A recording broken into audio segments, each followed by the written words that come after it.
the taste that I want to leave people with is uniqueness, authentic, a go-getter, a business owner, a beast in my own right, and I'm going to earn my right at the table, and I don't mind making sure other people are able to sit with me, because it's not just about me. Leaving Jamaica, everything that is familiar, all my network of friends, family, church family, everything that is familiar to me, and I'm coming to America.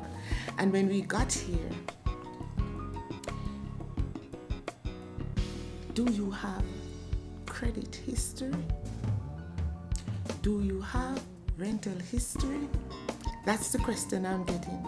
No ma'am, no sir, I'm so sorry, we cannot help you.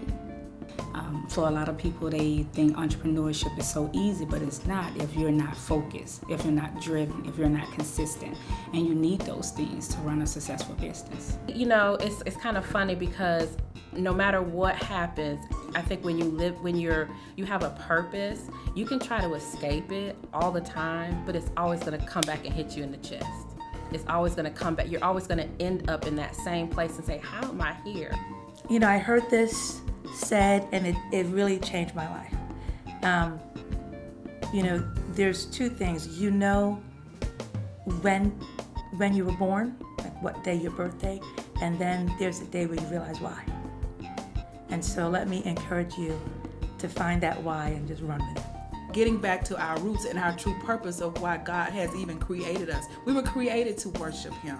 We were created to exalt Him and to carry the gospel throughout the world. And somewhere along the lines, we got lost and it became about fame and fortune. And that's what I was talking about previously when I was sharing. God has purposed some of us to get back to the basics, our roots, our heritage, our purpose for even being created, which is to exalt and worship the Lord. For 10 solid years, I remember going to class, and I remember a pastor, he says, Tangi, he says, I have about $5. He says, listen, you can have 2 of them. So whatever you can get for $2, then you can get it out of the machine. And what he didn't know, oftentimes it was the only meal that I would have. I do have to say, it's not realistic for how we live. And I don't think it's a true representation of Black women.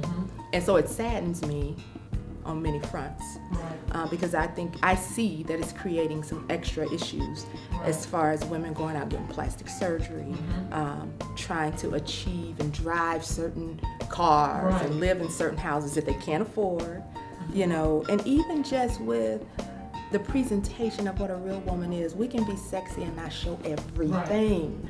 And I can still see his face. So we established a relationship, and he would come to my office with these big wads of money. It would scare me to death, you know. I had just left my first grade classroom, and now I'm a high school counselor. I didn't know what to do. And so he looked at my shoes one day. He said, you want me to buy you a pair of shoes? You like you need a pair of shoes. And I really did need a pair of shoes, but I'm like, no, that would be unethical. I don't think I can do that. So I'm tripping something. Okay, what just happened? So I started researching our food and what's happening with our food. And I was blown away. I had no clue our food was genetically engineered, what was going on with our food. That just messed me up. Then what really messed me up, I got a hold of a book by a guy by the name of Jeffrey Smith called Seed of Deception. When he talked about genetically engineered food. I like to cook. I was my pound cake queen, German chocolate queen in the house, macaroni and cheese. I mean, I was doing it all. And I had no clue what was going on with our food. But not until I got into my 20s, after I had my son, my late 20s, that I put myself through counseling, because I need to understand why I was the way I was. I need to understand why I was mad. I need to understand why I didn't let people in it. And it came from the abandonment. It came from being sexually abused before I was even in elementary school. It came from not understanding who I was as a person and what my purpose was.